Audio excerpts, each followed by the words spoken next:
republic for which it stands, one nation, under God, indivisible, with liberty and justice for all.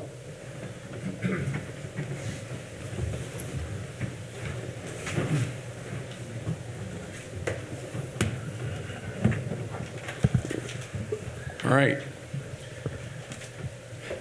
Let's move to the approval of minutes for the April 18th meeting. Those were presented in board pack. Are there any adjustments? Or is there a motion to approve those as presented? I move that we accept the minutes as submitted. I'll second that. All right, any further discussion? All in favor say aye. Aye. Those opposed? Abstain. Jerry abstains, he was absent. Thank you, Jerry. Welcome to our visitors tonight. All friendly faces. Appreciate it. Lynn, you've got the MediaCom report there for our viewing pleasure. $272.49, that's quarterly franchise fee, correct? Yes, it's pretty steady from what it was a year ago, $2 higher. Any questions? All right, let's move on to unfinished business. Item 1 is ordinance 2022-0402. This is the second reading. It's an annexation of territory into the city. Again, tonight is our second reading. Last month, there was a public hearing, and then you all passed this on first reading. So, Jeremy? Yeah, not much to it at this point. You're either approve or approve or deny it. If you approve it, it'll get advertised in the paper and we'll record it and it will take effect. All right. Any final questions before we vote? I move to approve 2022-402. Motion's made. Is there a second? I'll second that. All right, second by Cindy. Further discussion or questions? All in favor say aye. Aye. Those opposed? All right, passes unanimously on second reading. Item number 2 is ordinance 2022-0501. This is a public hearing. It's the second reading. This is a combination additional appropriation transfer ordinance from edit to the edit revolving loan. I think that was talked about last week. The funds were appropriated initially into the edit revolving loan fund, but were not placed there. And at the end of the year, that ability to do that expired. So this is coming back to replenish those funds. Questions? Did I say that right, Lynn? Yeah, and plus we did make a budget for it this year, so just to be proper and stuff, this will make sure that it's on the radar, I guess. Okay, great. All right, so I will open the public hearing. If you all don't have any questions, I will open the public hearing on ordinance 2022-0501 regarding the additional appropriation and transfer of funds from edit to edit revolving loan fund. Is there anyone here wishing to speak on behalf of the ordinance? Anyone wishing to speak on behalf of the ordinance? Okay. Is there anyone wishing to speak in opposition to the ordinance? Anyone wishing to speak in opposition to the ordinance? All right, hearing none, I will close the public hearing and send it back to you all for your final action. Or questions? I would move to approve ordinance 2022-05-01. All right, thanks, Cindy. Is there a second? I'll second. Second, Diane. All right, again, any further questions, comments? All in favor say aye. Aye. Those opposed? All right, passes unanimously. Item 3 under old business is ordinance 2022-0502. This is the second reading. This would be approving authorization to issue revenue bonds. As you remember, last month, or the last meeting, the council approved resolution 2022-0403, which was a development agreement with Sullivan Wickley for Marketplace of Warsaw. And they also approved on first reading ordinance 2022-0502, which was approved on first reading at the last meeting. which is basically the approval of the issuance of bonds for the project. I do want to just remind everyone, this project has been well publicized and presented. It's been to 4 redevelopment commission meetings, including 1 public hearing. It's been to the Economic Development Commission, which was also a public hearing, and it's now at the 2nd council meeting before tonight's final action. So with that, Jeremy? Yeah, I'll let Randy do most of the talking about the bond ordinance, and then if there's any questions for me or Randy, we can be more than happy to answer them.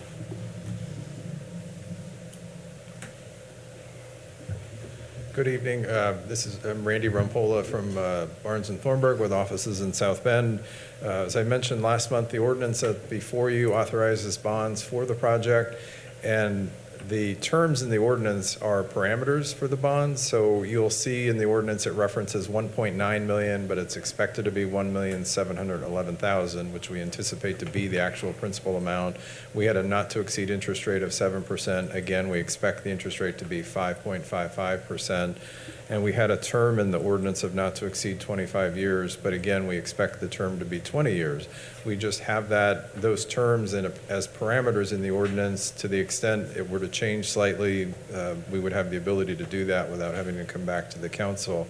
But at this point, we believe we are providing for the issuance of a bond of $1,711,000, interest rate 5.55, and a term of 20 years. The bonds would be payable solely from the tax increment from the marketplace TIF allocation area. The Redevelopment Commission back in February, and you approved this as well, took the marketplace property itself and created a separate allocation area, separate and apart from the allocation area that's part of the Winona interurban area.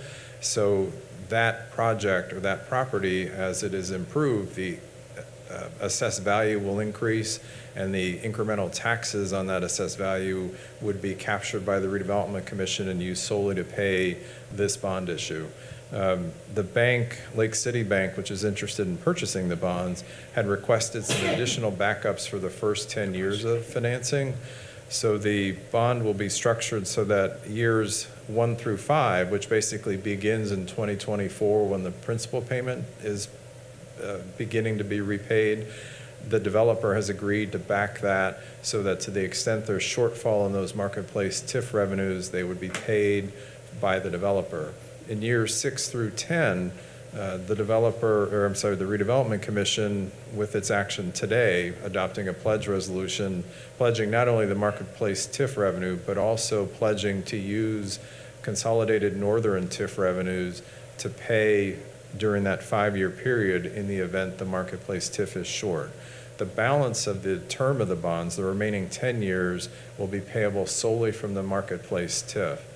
As an additional security to the bank, however, in the event that there's any shortfall in that remaining 10 years, the TIF pledge by the commission of the marketplace TIF is for 25 years, but the term of the bond will be for 20 years. So if there is a shortfall in that last 10 years, the commission would have the ability to continue to collect the marketplace TIF and pay any remaining shortfalls for that 5-year period.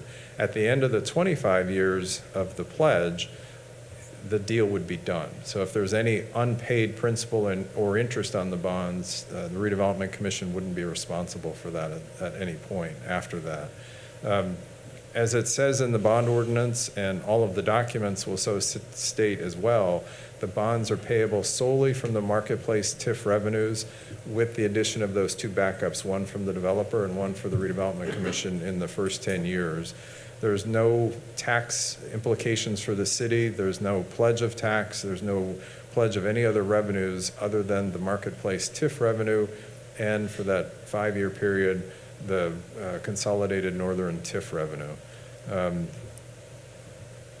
And I think I said this last time, in an absolute worst case scenario with respect to these bonds, if the bonds went unpaid at any point for any reason, it would have no effect on the city's credit rating. The benefit of using the economic development statute through the Economic Development Commission allows the city to issue these bonds without that risk. So there's no, and I say this in other deals as well. If the project were to blow up, burn down, and taxes couldn't be paid, there's no assessed value. If it just was wiped off the face of the earth with a tornado,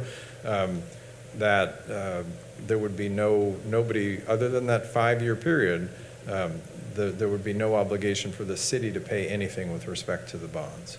So just want to make that clear. The bond proceeds would be provided to the developer through a trust indenture, and that's provided for in the ordinance. The ordinance approves the forms of the trust indenture and the financing agreement. The financing agreement is effectively the loan agreement whereby the proceeds are provided to the developer. The proceeds, Lake City Bank purchasing the bonds, the bond proceeds will be deposited with the bond trustee. There are 3 accounts at the trustee level. One is a project account, and of the $1,711,000, $1,400,000 would be deposited into that project account and be used by the developer to fund a portion of the costs of upgrading the marketplace facilities. The second account would be a capitalized interest account. Once the bonds are issued, which we expect here in May, the debt service would begin, interest would begin to accrue on those bonds immediately. So for the next 2 years, until taxes are paid in July or May of 2024 and TIF is received and the bond payment would be due on July 1, 2024, there will be an account from which capitalized interest will be paid. And then the third account is to pay the costs of issuance of the bonds. I think with that, you were here, you heard the discussion from the developers. We have the development agreement in place. There is a financing agreement, which basically the developer's recommitting to the project and all of the requirements set forth in the development agreement. There will be a pledge agreement whereby the commission would enter into providing for the pledge of the marketplace TIF and the consolidated TIF only with respect to those 5 years. And that's what one of the things the commission did earlier tonight. At this point, we're expecting to close on the bonds. We have targeted May 12th, next week. So we're working on documents. Lake City has a first set of the documents. And so I think at this point, we're moving forward to closing, presuming you adopt the ordinance tonight. But I'm happy to answer any questions. Randy, you said there'd be 3 accounts held with the trustee, Correct. of which I've chosen. Pardon? That's Huntington Bank. Yes, at Huntington Bank, So yes. it'd be like how we did on the other redevelopment. Exactly, yep. Yeah, the trustee will be Huntington Bank. So the accounts won't be at the city, it'll be Huntington Bank. The project account, we talked a little bit about this at the redevelopment commission meeting. The development agreement, the financing agreement provide that the developer can access the project funds as it identifies signed leases. And I think you heard last meeting, they have 2 leases that would be signed or available as of closing on the bonds, so that there would be a disbursement to the developer at closing.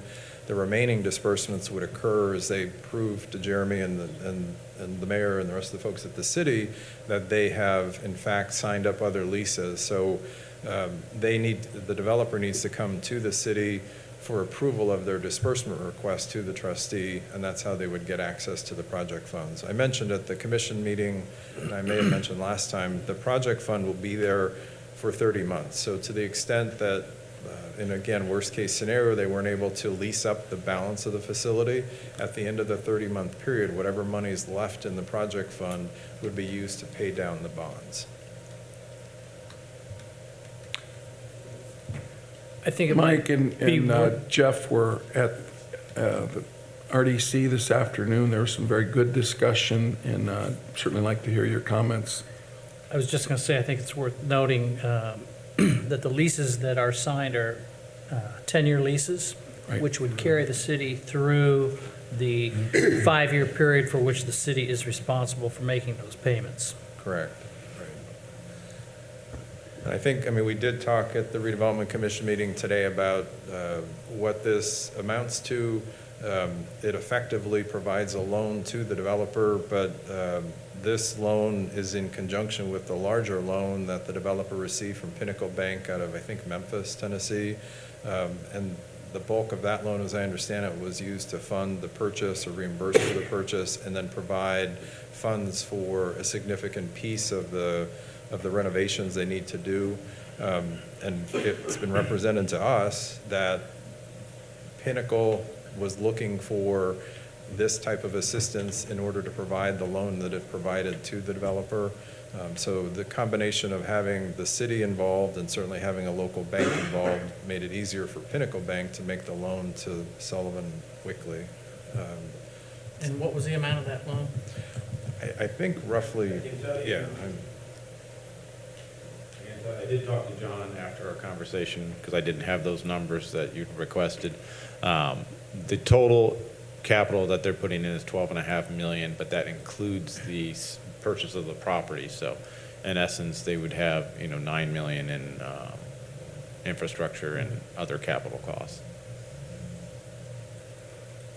Jeremy, would you also, as long as you're up, you made a good point this afternoon about the current status of tax revenues from that development, or I won't call it the development, the original marketplace. Yeah, we talked about this last council meeting. I didn't go into details, so I didn't have the numbers at the last meeting, but I had told you that it had been devalued. So what has occurred over the last 5 years is it went from an assessed valuation of 5.4 million down to 3.1 million, which is about a 41% loss in assessed valuation. At the same time, the taxes collected per year went down 43%. So we're collecting 43% less taxes than we did 5 years ago, with an annual rate of around 8.2 reduction in assessed valuation and 8.6 reduction in taxes collected. The property was in a very declining state. We had multiple calls from developers when it went into receivership, basically asking us if we would participate in its revitalization. No one called and said, hey, I'd like to buy this and put a bunch of money in. They basically said, we are willing to make an investment if you're willing to help. After a couple of different conversations with a couple of developers in the bid, Sullivan Wickley won that bid as the highest prospective purchaser. And then we started negotiating with Sullivan Wickley on how to make this project fit and work for them, which is where we're at now. Had we done nothing, and I had a comparison to kind of talk about tonight.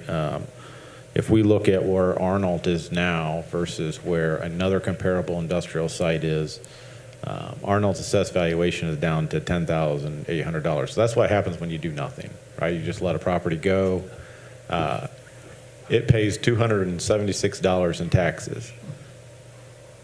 A comparable property, and we're not talking pristine property, we're talking property that's been around for 60 years, not in great state, and I'm not going to give the name because I'm not trying to throw anybody underneath the bus, but a comparable property to Gacky or to Arnold would be paying a little over $15,000 a year in taxes, and have an assessed value of $600,000.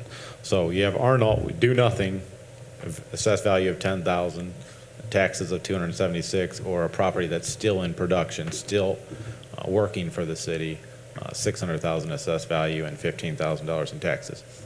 That's where we were heading with this property. And it's also important to note that it's not something that happened, 5 years ago it lost its assessed value. Between 2020 and 2021, it lost 12% of that assessed value. So it's still occurring at a very rapid rate. If we do nothing, next year is likely to lose somewhere between 8 to 12% in assessed value. The following year is likely to lose 8 to 12% of assessed value. So this is a property that's not going to come back to life unless we help do something with it. The nice thing about this project is it is using their investment to fuel its revitalization. We're not putting in outside money.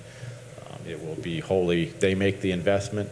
We give them credit for that investment that they're making through the TIF, which is a great tool that TIF allows us to do. Every project we've done has followed a similar path forward. The only projects in TIF that we've done that haven't are been our own infrastructure projects, right? And that's where we're using the money that we've helped generate by creating these new developments to build future infrastructure and continue to grow the city. much like what we did with the Airport Industrial Park when we annexed that property in. Yes, we did a bond issue, almost a $5 million bond issue for infrastructure, spent about a little over $6 million on infrastructure. But at the same time, we increased the assessed value of the city by $150 million, which helped reduce the taxes. So TIF's a great tool. We use it wisely. And I think this project is a wise use of that TIF. Questions?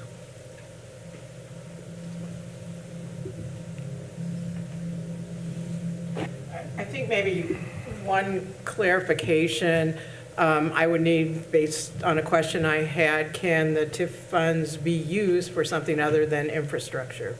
Yes, we wouldn't be here if it couldn't. That's, okay. Yeah, these are economic development bonds, like Randy had stated, through the EDC, through the state statute that's indicated on a couple of the documents. All right. We've had 2 public hearings on this, and again, we've had now 7 total public meetings. Roxanne, talked to her Saturday. We had good discussion. I know you've got some questions. I know you were at this afternoon's meeting. If you want to step to the podium, if you've got any further questions, I'd be happy to answer or address that.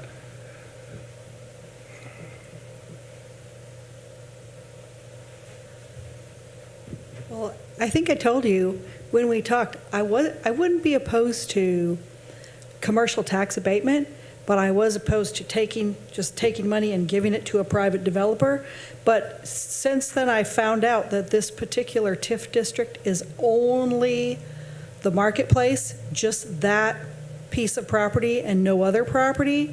And so putting that in the TIF district, then only the increase in value goes to pay off those bonds. So essentially what you have basically is the same thing as a 20-year tax abatement, because you're taking the money, all you're doing is taking the money, getting bonds to give them the present value, which is the equivalent of just saying, hey, you don't have to pay taxes for 20 years. Your taxes for 20 years are going to pay off your loan. So I'm not as opposed to it as I was. I still think there's a reason why the developer isn't going to keep that land for 20 years. And I think that you probably need to be proactive and plan ahead for what's going to happen to those 3 strip malls. But that's for another day, and I have some ideas, and I think I'm going to talk to Alan Teo about it. So All right. when I see that it's basically, essentially the substance of the transaction is it's 20-year commercial tax abatement. Like, I'm not thrilled with 20 years of tax abatement, but, but I can live with that. So All right. So I'm okay. But it wasn't any of your arguments that convinced me. It was the fact that that's all that's in the TIF. Thank you. Any other questions or comments before we take action?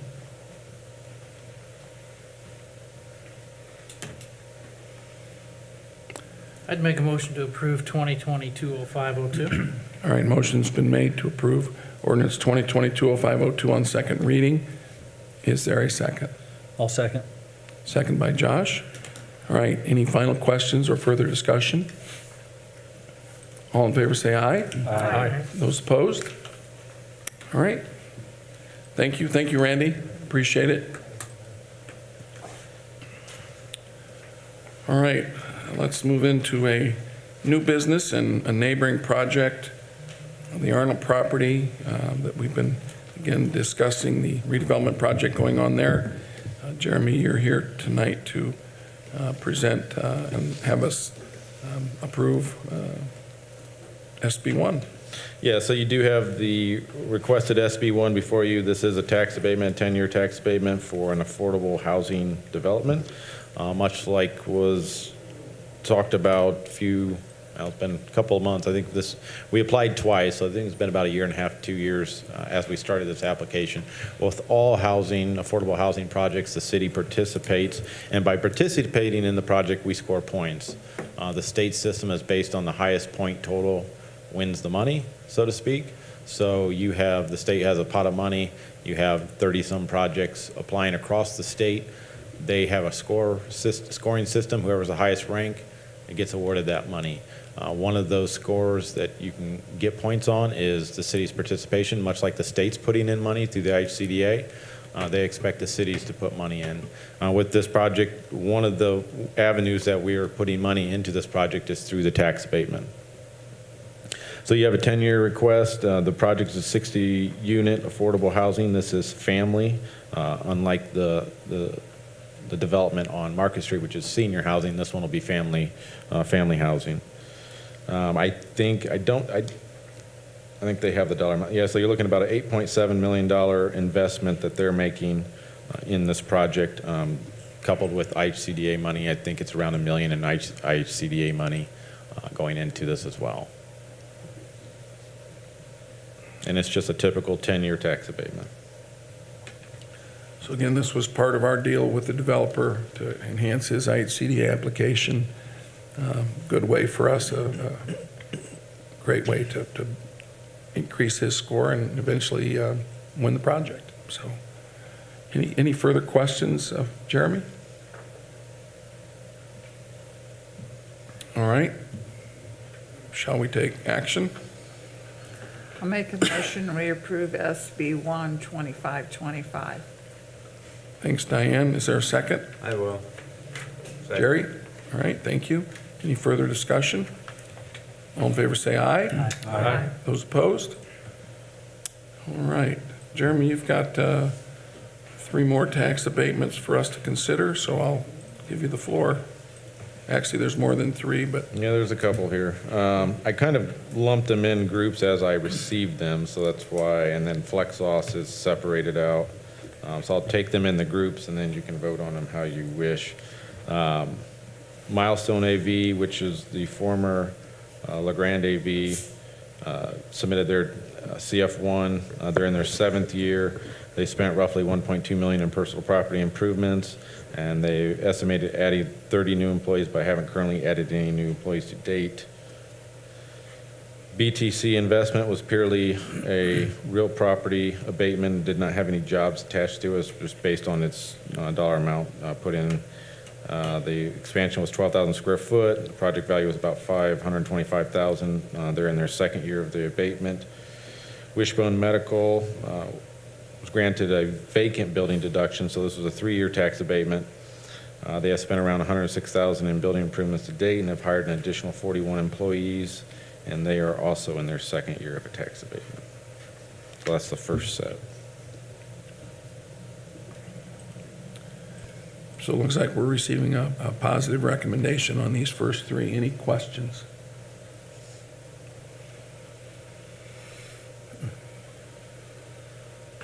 Do I hear a motion to approve the compliance reviews? So moved. I'll second that. All right. Any further questions? All in favor, say aye. Aye. Those opposed? All right.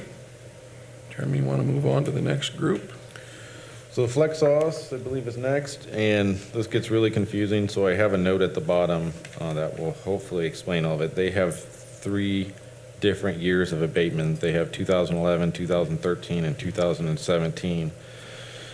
So the 2011s, they obviously spent the money. They estimated adding 2 new employees. I believe based on their numbers, they've added, since 2013, they've added since 2011, they've added 132 employees.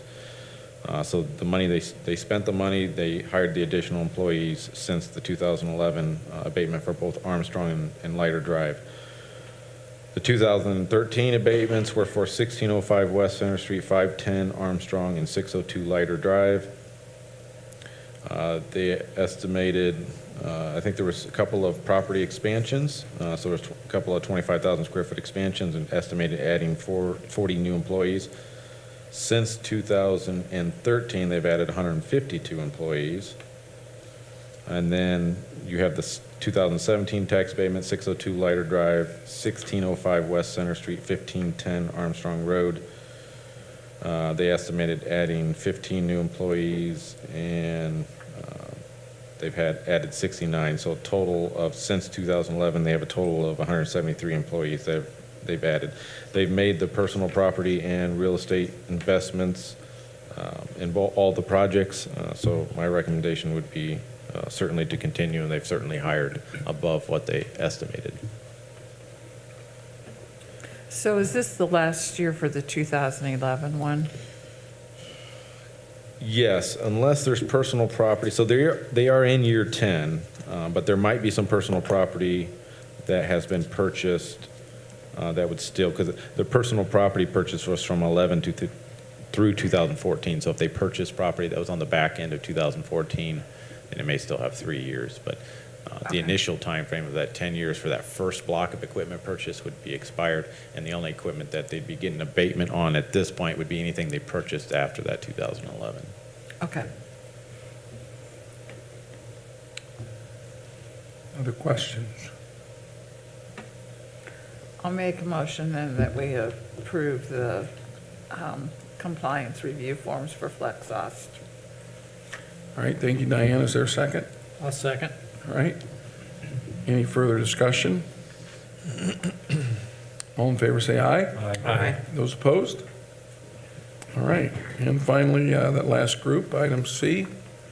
Actually, it's just Tecomet. Yeah, just the old Symmetry Medical, obviously Tico Met purchased them a few years back, but Symmetry Medical applied for tax abatement in 2015. They estimated, I think, spending around 7.9 million. They ended up spending around 8.8 million in personal and real property improvements, so they made the investment. They did estimate adding 107 additional jobs, and they currently have not added any new employees since 2017. They are in their 7th year of tax abatement.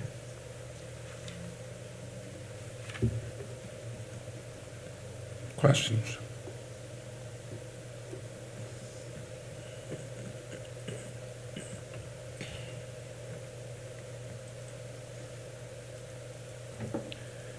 All right. Is there a motion to approve? Are there concerns, questions? I move to accept.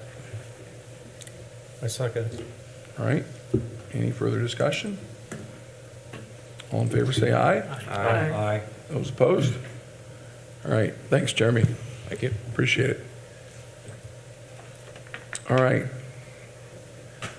Items 3, 4, and 5 are amendments to the salary ordinance. Item 3 would be an amendment to the general salary ordinance. Item 4 would be amendment to the police salary ordinance. Item number 5 would be an amendment to the fire salary ordinance. So what I had asked the wage committee, which is composed of Diane, Jeff, and Josh, is to work with human resources and the external salary study that was done. I think it looked at the wages, 2021 external wages, compare those to what our employees were making in like job classifications. We all understand the importance of trying to keep our salary levels at competitive levels, and it's been a real challenge the last few years. So with that, utilizing a salary study gives us a way to understand what's going on in our community and surrounding communities and what the competition is. So with that, Jennifer. I'd like, for those who have not had the pleasure of meeting the new HR director. Denny Harlan. He thinks he's going to sit back there while we present, and that's not why. Come on up front, Denny. Come on up. So Denny's going to be taking over for me on Friday, May 13th. He assumes the role of the HR director for the city of Warsaw. So be easy as you fire your questions to us right now, and he'll be fine. Okay. Go ahead. Yeah, no, go ahead. Well, I was going to ask the committee to talk a little bit about what you all did and how you felt about tonight, the recommendations that you're making. Well, first of all, we should probably make it clear that these are wage corrections. So we're not looking at, a general across the board raise for everyone, but rather looking at each individual position and getting it up to market rate value. So we spent a lot of time doing that, just looking at each position. Mr. Finch had a great thought during the process that we needed to make sure that we could sustain this. You know, if we made a mid-year correction, can we continue to sustain this going forward? And so we looked at our revenue and our expected revenue and our expected growth and all of that. And what we're proposing tonight would be sustainable at the level that we're proposing it. So I think that's another important component to look at. And just publicly, we would like to say that we value the contributions of every city employee. So the fact that their wages are not being corrected tonight has absolutely nothing to do with the quality of job they're doing or the service that they're giving to the city of Warsaw. It is merely a reflection of the marketplace rate at this current time. Making this mid-year correction, I don't know if you guys remember, but when we brought the salary ordinance to you last December, we said that we knew we were not giving a total cost of living adjustment because we weren't sure what kind of revenue we were going to have, frankly. And we wanted to make sure that we could pay what we promised. And so we said that we were going to look at some kind of mid-year adjustment. And that came about that we got the study and it all kind of happened, you know, at the same time. And we decided to make this mid-year correction so that when we do the budget for next year, we just start on a level playing field and then go forward rather than having a lot of jobs out of line. For the most part, we were not terribly off because we've been doing this all along every year. Where it affected us was frankly due to COVID and what happened with the rates that, you know, happened then. So at the time that our ARPA committee, which was Jack, Mike, and myself, came up with the divisions of how we might spend that money, that's when we asked you guys to put money in there for a wage correction looking forward to this time. So now we're finally at that point where we're ready to propose that wage correction. So A, we have the money right now. B, the departments are all aware of what is being proposed. A reminder, C, that these are maximum levels for those jobs. So every department head then will have the discretion to look at their employees, and if they have a brand new person that they don't think should be up at the very top of that, you know, they have the discretion to adjust that as it's appropriate through the mayor and through human resources to get that, you know, taken care of. So we are looking at the maximum that it could cost us to adjust all of this, and that figure is not what it will actually cost us in the end. I don't know, is there anything else, Jeff or Josh, you guys want to add? You had a lot of really good discussion and. Well said. Just really thankful, again, that the entire committee system and then the privilege to be on this committee, the assistance that it is giving, not only HR, the mayor, but then also the council when we have to look at this and then act on it. So appreciate everybody's effort. It's just a privilege I get to sit at the table. So. Yeah, and let's just be clear, you know, we're looking at competition for our employees. Right. And we've got to keep our salaries competitive. So the mid-year adjustment made a lot of sense. And Diane, thank you for your comments. Spot on. Jennifer and Denny. You said that very well, Diane. Thank you very much. Thank you. Sure. So just to kind of reiterate again, that when we do the budget prep, your salary ordinances right now for 2022, we started running those in September, October. We started talking about it. We had no idea where those numbers were going to come in at the wage study. We did hire an outside independent consultant. That's where we found that some of the positions, but only in all job classifications and in all departments, we were really, we just really needed to put eyeballs on them and make some corrections moving into 2022. So as Diane and Mayor Tomer, as you were talking about, job market demands for the positions, could be some inflation based on COLA, where those CDL holders were really, they're hard to hire and keep those individuals with that talent and with that specialized license. And that is extremely important for our projects and just to the service to the citizens for the city. I think one other thing was just having Denny join us the last couple of weeks as we were going through this. We got a clearer picture of what it was like out in the real world, and he said they had to adjust their wages 3 times. And as you all see in the newspapers, with all of the companies around us making adjustments to their wages right now in order to deal with the COVID economic crisis that's been created, I guess you would say. So that was very helpful to have your perspective too. So if we just take just the general salary ordinance, some of the positions, I know it sounds kind of silly, but some of them may have just been amended, or we're asking for the amendment maybe of 20 cents. Some of them could be a couple dollars.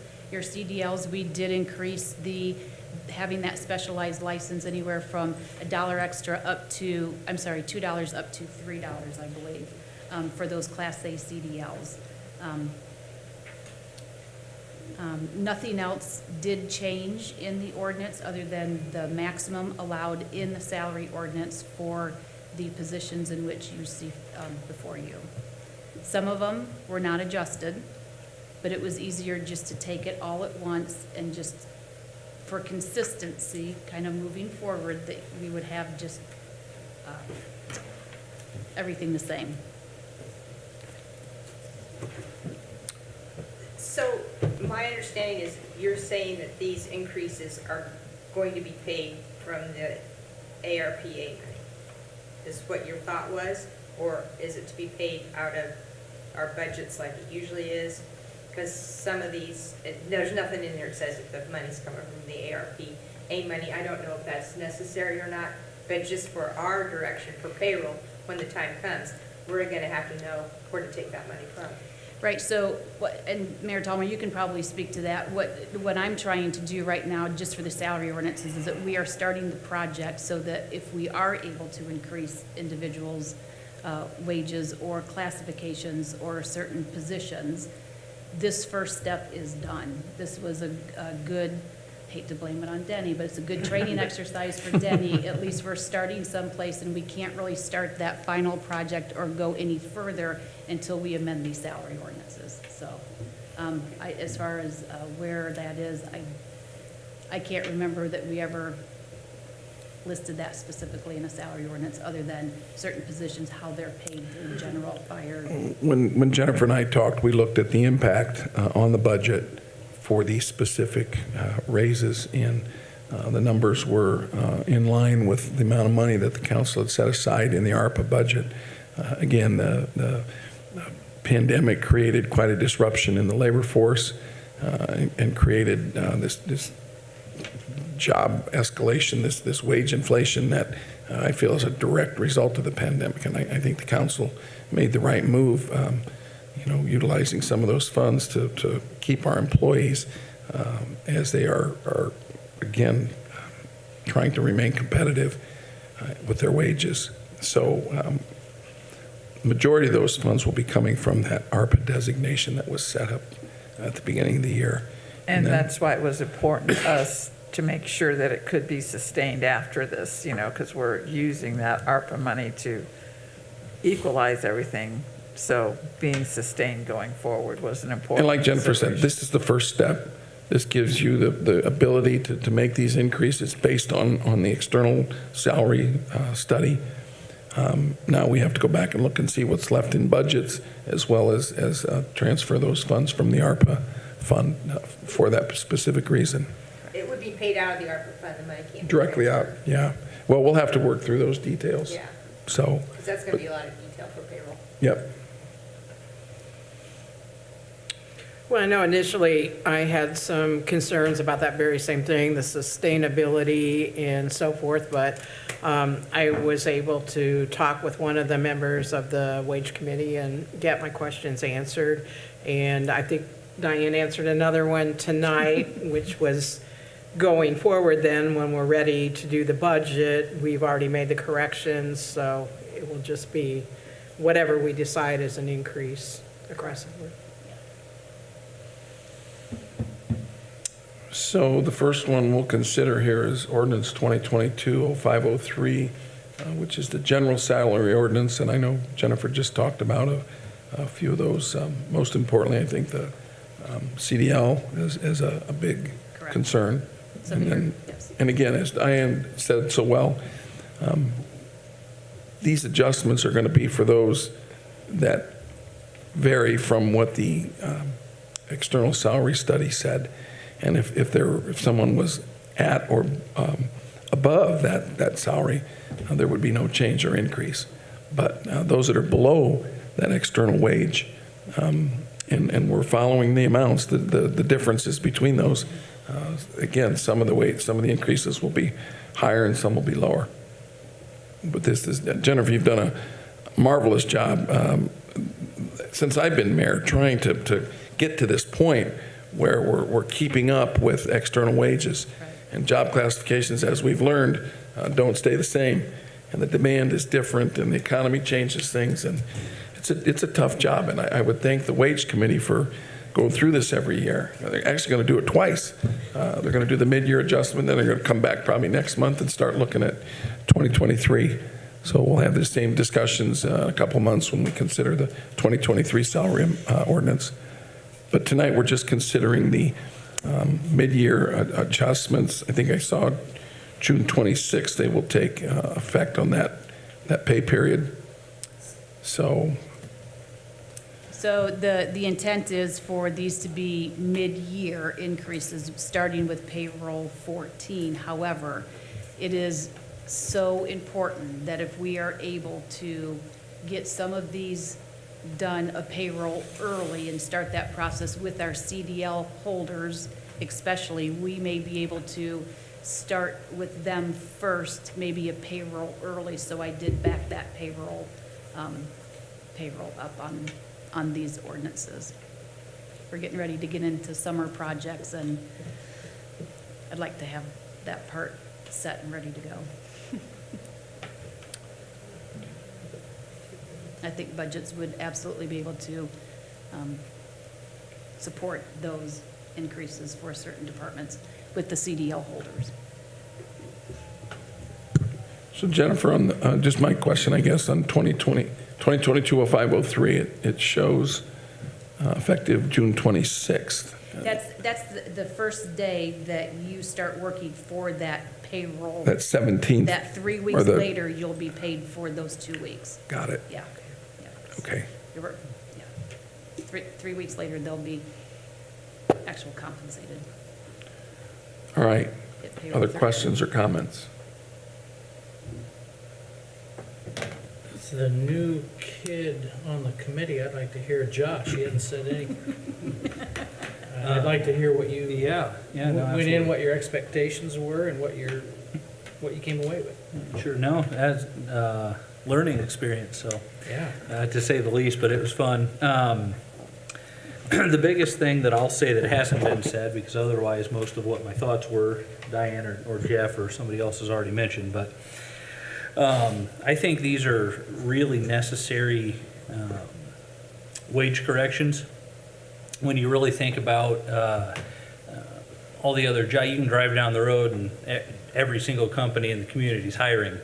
That puts a strain on our internal employees, because if we lose them, you're putting strain on management, most likely in that department, to work extra hours or work other people extra hours, which creates burnout, which creates probably a really bad situation. And then secondly, to try to hire somebody back in at that wage, you train them and you spend, multiple hours training somebody, makes you slightly more inefficient than usual. as part of the training process, and then they may leave 6 months later. The fact that we have people that are already trained, that are very efficient and effective at what they do, it would be far more expensive to not pay them and have them leave than it would be to pay them. So, in my opinion, this is a pretty easy decision to do that and make sure we are taking care of our own. Thanks, Josh. You're welcome. All right. Is there time to take action? Again, this will be 2 readings. If you all choose to implement this tonight, it would require rules be suspended if there is a unanimous decision. I would like to thank the Wage Committee and Jennifer. 6 years ago, when I first came on this council, we didn't quite have the job descriptions and everything honed the way they are. It was still quite a work in progress, wasn't it, Jeff? We've come a long way. We've come a long way. And I recall back then, a certain HR person saying that we'll get through, we got just a couple of steps, the next couple of years, and then it's going to go real smooth after that. And thinking to myself, yeah, no, it's not. It's constantly changing, and because of that, this committee is extremely important to keep going and keep your focus on it. Having said that, I would like to move that we accept ordinance 2022-0503 as written On first reading. on first reading. Is there a second? Jerry? All right. Any further discussion? All in favor say aye. Aye. Those opposed? All right. Is there a motion to suspend the rules? So the reason for doing that would be twofold. One, to make sure that we have it all in place by the time we want to do it, and give the clerk's office plenty of time, once the funding is decided, to know how they're going to transfer the funds to cover it. We can't transfer the funds, it has to come from ARP, it's just a different appropriation how it's paid. Right, so we Okay, would know need that. another separate action to then appropriate after we've approved and know where it's going to go. It's been appropriated. It's been appropriated.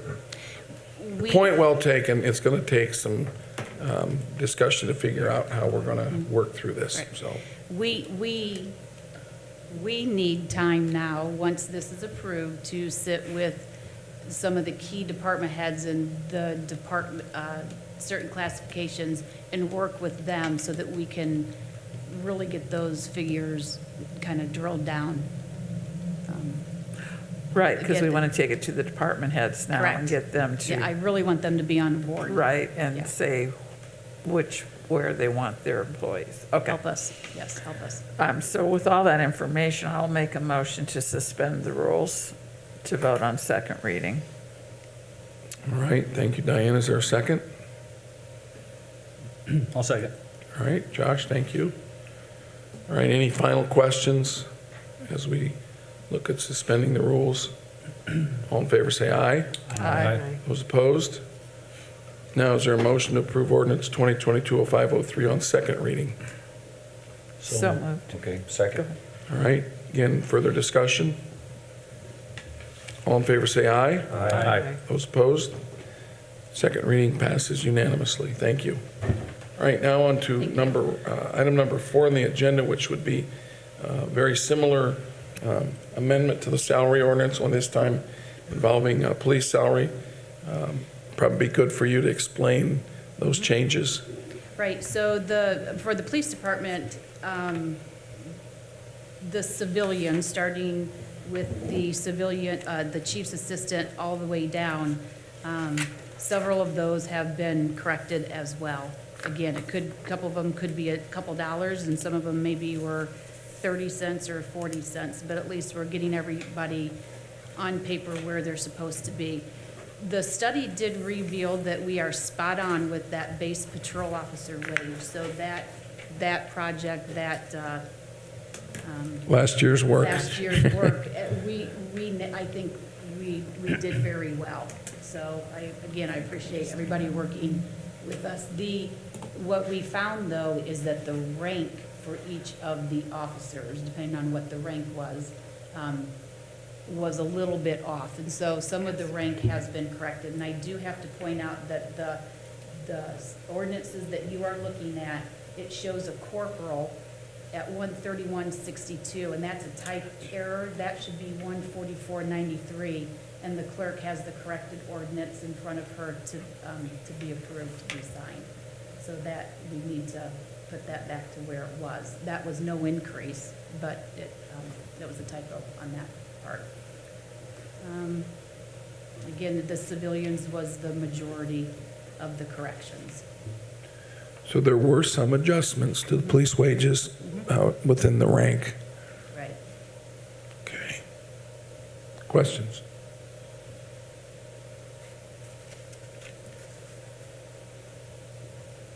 Move to approve 2022-0504 on first read.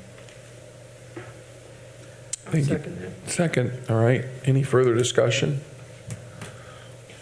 All in favor, say aye. Aye. Those opposed? Passes unanimously. Is there a motion to suspend the rules? So moved. Is there a second? Second. Any further discussion? All in favor, say aye. Aye. Those opposed? Passes unanimously. Is there a motion to approve ordinance 2022-0504 on second reading? So moved. Second. All right. Further discussion? All in favor, say aye. Aye. Those opposed? All right. Just FYI, for the police and the fire, all that stuff has to go back out to the pension to be certified again. Right. All right. Thanks, Lynn. Item number 5, again, this would be ordinance 2022-0505. This would be amending the 2022 fire salary ordinance. Right, so kind of the same project, the same thinking. We had them look at the fire department base salary, the base firefighter wage, and we found that that was off by about $61. So the base firefighter wage has been corrected in the amended salary ordinance, as well as we were a little bit off on the rank. So that's 61 per pay, not 60, yeah. annual. Right. Bi-weekly rate, thank you. So as Lynn was talking, this fire salary, because we are changing that base firefighter, that will have to be recertified with the pension, because it is based on the firefighter wage. And again, all these recommendations came all directly from the salary survey that was done. You are correct, yes. All right. Questions? Hearing none, is there a motion to consider ordinance 2022-0505? So moved. All right. Second. Any further discussion? All in favor, say aye. Aye. Those opposed? Ordinance 2022-0505 passes unanimously on first reading. Is there a motion to suspend the rules? So moved. Thanks. Second, Cindy. All right, again, any further discussion? All in favor, say aye. Aye. Those opposed?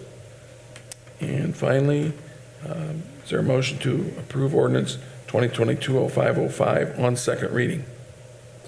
So moved. Thanks, Cindy. Is there a second? Second. Thanks, Josh. Any further discussion?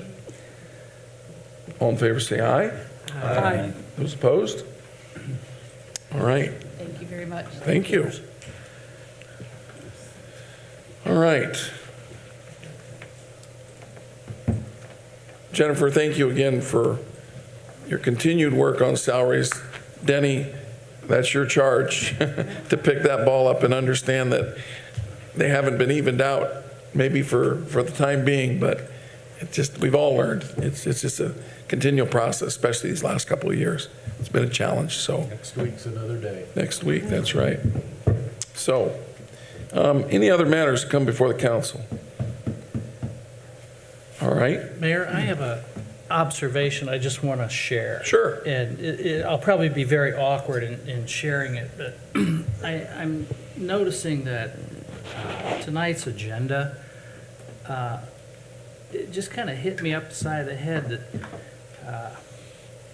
it's a confluence of so much symmetry going on in the city where we've approved annexing a new property. We're working to get the Arnold property redeveloped for new housing. We're approving tax abatements to help our local corporations and employ our citizens. I had a really interesting discussion today with Jeremy about the fact that some of the tax abatements, they didn't really live up to all their promises. They didn't hire as many people as they said, but he said, they'd still spent the money. And the money does go into the community.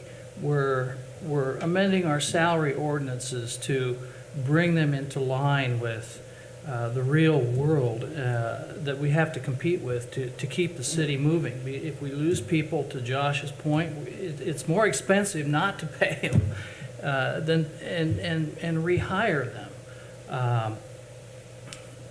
It just seems to me that there's just a lot of positive things going on here with the marketplace and the public-private collaboration to get that thing back up where it's going to be back on the tax rolls. It's going to be injecting more money into the economy, local economy, employing people, and I think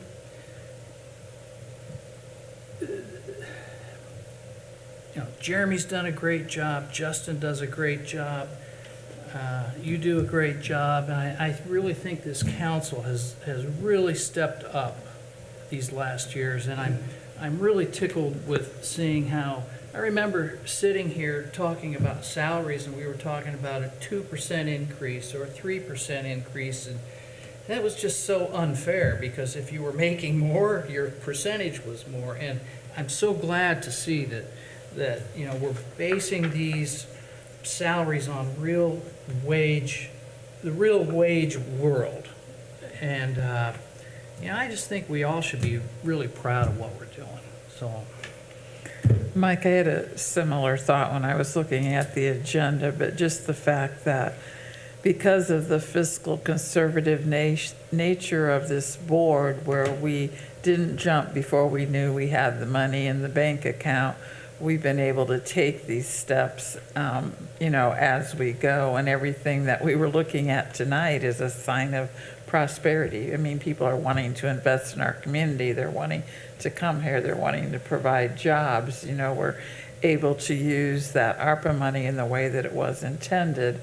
I just think that it's just a sign of, it was also positive, everything that was coming through tonight. It just made me happy, I guess, to think I'm that proud to be a we were member of now this able to group. do some of the things that we had hoped for years to be able to do, like you said, Jack. Kind of, it's all coming to a culmination. So I thought of the same thing. So we could call this the City Council State of the City tonight. It really resonated a lot with what I tried to embody in my speech, representing you all. And we've been hearing it for quite some time. Mike, appreciate your I've comments. never seen an agenda like that. Yeah. It just hit me like, Right. my God, I'm really proud to be part of it. We're busy. Mayor Wiggins, when he was speaking to my students years ago, he looked at the group and he said, many of you may have plans to move on. But if you decide to stay, or decide to come back, and let's talk about right now, as mayor, the council, that kind of thing, we're doing the best we can. I look at the seal, live, work, play. We're doing the best we can. If you do decide to stay, it'll be a nice community to live in. And interesting, you bring him up, you see that in the agenda, and that's our best effort. And he was talking about everybody in local government. So thank you. Wanted to mention that. And that's all I got to say about that. Great. Thank you. Well, we won't be together before Jennifer leaves next time, so I think you all need to go back, give her a pat on the back before you let her get out of here. She's done a marvelous job for the city. Wait a minute, she's running toward the door. She doesn't like all the attention, but by golly, I'm going to give it to her tonight. So, we've got our First Friday coming up this week. We've got our farmers market starting. The alley has been back to the alley space that it is in the summer, so 3 great signs of summer. And Cindy, I know you've been working with the Main Street organization. Any extra plugs for First Friday? Oh, I think it's going to be a great event. We've got the 10-hole putt-putt golf course coming downtown. And Jeff, you can do that one. Yeah. And I think we've got maybe shuffleboard, I forget what else. And we're really working hard to move the entertainment around a little bit this year and try and incorporate some of the other businesses in our First Fridays. And I'm just pretty excited about some of the events we have coming up. Yep. Let's always, everybody say a little prayer for the weather. It's that always helps. But no, the Main Street's been doing a great job getting geared up for it, taking over for all of Paula's years that she's. I think everybody understands how hard Paula worked now that she's done. I was going to say, that's one of the comments that's been made at the meetings I've been at. You know, they didn't realize how much work it is to put it together. All right, anybody else? I was having fun with Jennifer back there. Hi, Jennifer. My late mother, almost 10 years ago, passed away. Many of you knew Mom. When I first got elected in 1999, my mother told me, if you have any issues or any problems, call Jennifer. She'll know what's going on. She'll be able to help you, that kind of thing. And I was having fun back there. I started calling you in 1999, and I still call you today. You will be missed. So thanks for all your service. Now I know others, and you will be greatly missed, and wishing you only the best. Thanks. Thank you.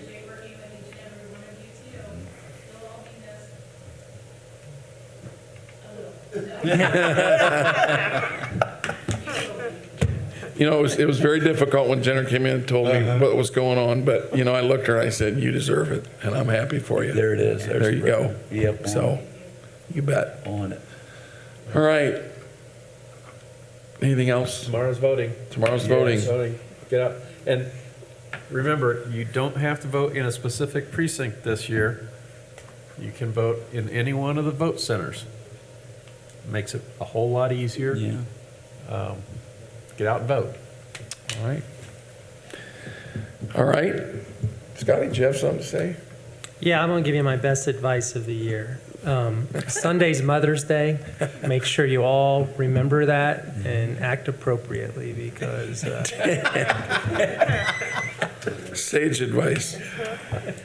Don't forget Mother's Day is Sunday. That's right. And again, remember Ernie in your prayers. It's going to be tough for him and his family, but thank you for your kind words tonight. All right, is there a motion to adjourn? So moved. Second. Thank you.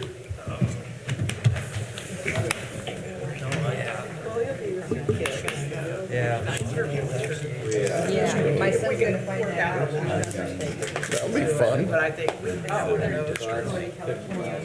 Yes. Yeah, we